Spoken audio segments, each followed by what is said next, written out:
এতিয়া মই আপোনালোকক দেখুৱাবলৈ লৈ গৈ আছোঁ যে আটাইতকৈ ৰহস্যময় ঠাই জাতিংগালৈ। কিয়নো আপোনালোকে নিশ্চয় জানে যে জাতিংগাত চৰাইবোৰে আত্মহত্যা কৰে বুলি কয়, চৰাইবোৰে ছুইচাইড কৰে বুলি কয়। আৰু কিয় কৰে তাৰ কাৰণটো আমি স্থানীয় লোকসকলৰ পৰা জানিবলৈ চেষ্টা কৰিম, আৰু লগতে ঠাইখনো কেনেকুৱা হয়, তাৰ প্ৰাকৃতিক পৰিৱেশটো কেনেকুৱা, আৰু আমি শুনি থকা জাতিংগাখন কেনেকুৱা। দাদা জাতিংগাত কিतना টাইম লাগেগা यहाँ पर कहाँ से 10 মিনিট মে জাতিংগাখন চাব ৰ'ব। জাতিংগা চোৱাৰ আগতে জাতিংগালৈ গৈ থাকোঁতে ৰাস্তাৰ কাষে কাষে দেখা পোৱা প্ৰাকৃতিক সৌন্দৰ্যবোৰ চাওক। ডিমাহাছাওখন সঁচাই বহুত ধুনীয়া, আৰু কিমান ধুনীয়া মই নক'লেও আপোনালোকে এই ভিডিঅ'ত চাই নিশ্চয় গম পাইছেই। Switzerland of north east.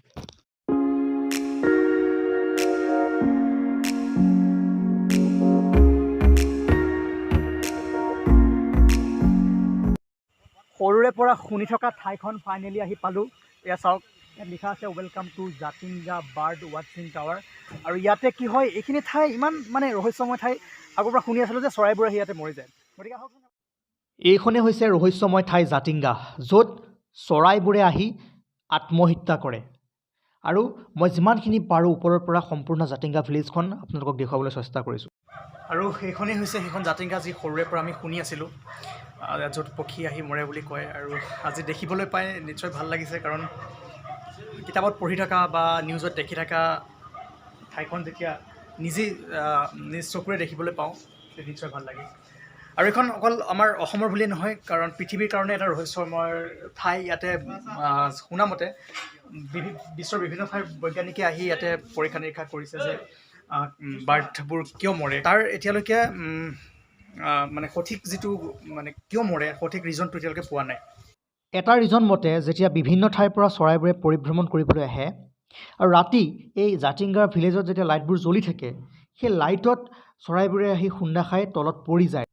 আৰু সেয়েহে এতিয়া এই জাতিংগা ভিলেজত ৰাতি লাইটবোৰ জ্বলাবলৈ, মানে বাহিৰত ডাঙৰ ডাঙৰ লাইটবোৰ জ্বলাবলৈ বন্ধ কৰি দিছে। আসামিজ आते हैं क्या थोड़ा बहुत नहीं आते ना, तो आप लोग इधर का ही है, इधर का ही है।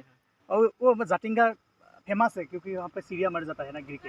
आप लोगों ने देखा है क्या वो सीढ़िया मरता हुआ कभी? अभी तो इतना ज़्यादा नहीं है। हाँ हाँ, पहले था। हाँ पहले मतलब आप लोगों ने देखा है? मतलब ऐसे मर के गिर जाता है ना? मर के नहीं, मतलब गिर के फिर मतलब सुबह में फिर उठा फिर गया। मतलब गिरता है और जिंदा होकर क्या चला जाता है, ऐसा होता है। उसका रीज़न कुछ है क्या, क्यों क्यों क्यों ऐसा होता है, पता चला क्या आप लोगों को? कुछ भी पता नहीं है। कुछ भी पता नहीं है। और कोई लोग बोलते हैं कि लाइट के लिए होता है वो। हाँ? वो लाइट्स वगैरह के लिए होता है। वो लाइट्स अभी जलता है क्या, अभी बंद हो गया? लाइट तो जो भी होगा, मतलब वो घर का लाइट भी हो। तो अभी मतलब इतना नहीं होता है ना, वो कम हो गया। আচ্ছা আচ্ছা।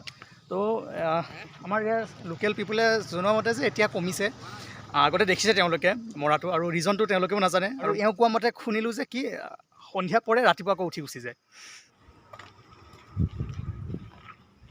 এইবোৰ কিমান টকা? 250 চাৰিটাত? কৈ এইখিনি 250, চাৰিটাত 50। আৰু জাতিংগাৰ পৰা মিঠা কমলা লৈ আছোঁ খাবৰ কাৰণে। কমলা পাহাৰৰ ন? আচ্ছা, পাহাৰ লোকেল কমলা পাহাৰৰ, মিঠা মিঠা মিঠা হ'ব, একদম মিঠা হ'ব। গতিকে জাতিংগাৰ কমলা খাই চাওঁ। আছে লাতে হে वो मतलब कमला जातिंगा उस साइड से। हाँ हाँ हाँ, टेस्टी है ना? अच्छा अच्छा, वो पहाड़ों कमला बाहर का है। मुझे भी खिलाइए। अच्छा जी मुझे भी खिलाइए। बढ़िया है। এইটো আপুনি গুৱাহাটীৰ কমলা বা আমাৰ সেইফালৰ কমলাবোৰত তুলনা কৰি চাব, এইটো সোৱাদটো একদম মানে বহুত বেলেগ হয়, বহুত সোৱাদ আছে। আৰু চাওক এইবোৰ তামোল চাওক, এইবোৰ তেজপাত আমি এইবোৰ কিনি বহুত টকা দি কিনিব লাগে। এয়া চাওক, এই জাতিংগাত মানে मतलब हर जगह में होता है ना ये, हर जगह में होते हैं। तामुल भी होता है। চাওক এইবোৰ তেজপাত দেখিছে, তেজপাত আমি যেনেকৈ ঘাঁহ কাটি আনো পথাৰৰ পৰা, তেনেকৈ ইয়াত তেজপাতবোৰ এনেকৈ কাটি অনা হৈছে। মই যদি পাৰোঁ লৈ যাম ইয়াৰ পৰা পূৰা ফ্ৰেছ কমলা, ফ্ৰেছ তেজপাত, এইবোৰ তামোল হওক, মই লৈ যাম ইয়াৰ পৰা যিমানখিনি পাৰোঁ। আৰু জাতিংগাৰ পৰা চিধা আহিছোঁ ইথেনিক ভিলেজ, ফৰেষ্ট ডিপাৰ্টমেণ্ট অফ ডিমাহাছাওৰ দ্বাৰা ইথেনিক ভিলেজ। ইয়াৰ ভিতৰতে সোমাই যাওঁ, কি আছে দেখিবলৈ পাম।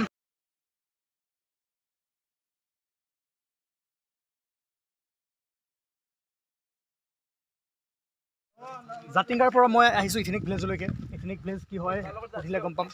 ইয়াতে মানে কি আমি খাম এতিয়া দুপৰীয়াৰ খানা খাম। দিনটো খোৱা নাই। জেগাখিনি বহুত কুল হয়, বহুত কুল হয়। আহি মানে গোটেই দিনটোৰ কষ্ট, ৰাতিৰ টোপনি খতি ইয়াত আহি অলপ সময় বহাৰ লগে লগে মানে ভাল লাগি গৈছে। পাহাৰে পাহাৰে বগাই বগাই একেবাৰে এনাৰ্জি নাইকিয়া হৈ গৈছে। ভোকত থাকিব নোৱাৰা হৈ গৈছোঁ আৰু সেইকাৰণে এতিয়া এই ভাতকেইটা খাওঁ, যিয়ে মোক অলপ এনাৰ্জি দিব।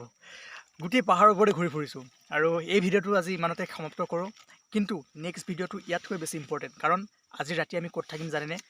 একেবাৰে বৰাইল পিকৰ ওপৰত, ইয়াৰ পৰা বহুত ওপৰত, আৰু আমি খোজকাঢ়ি যাম তালৈকে। বহুত ডাঙৰ টাস্ক আছে আমাৰ আগত। বহুত ডিফিকাল্ট হে না? বৰাইল নে জানে কে লিয়ে বৰাইল বহুত ডিফিকাল্ট। আজি ৰাতি হৈ যাব তাত উঠালৈকে। একেবাৰে পিকলৈ যাব পাৰোঁ নে নাই নাজানো, কিন্তু ট্ৰাই কৰিম। আৰু এই ভিডিঅ'টো ইমানতে শেষ কৰিছোঁ, কিন্তু নেক্সট ভিডিঅ'টো চাব, কাৰণ খোজকাঢ়ি খোজকাঢ়ি আমি যাম পিকৰ একদম একেবাৰে পিকলৈকে। আৰু তাত বাঘ ভালুক কিবা কিবি থাকি যাব পাৰে, গতিকে অলপ ৰিস্কি হয়, তথাপিও গৈ আছোঁ। ধন্যবাদ, ইমানতে সামৰিলোঁ।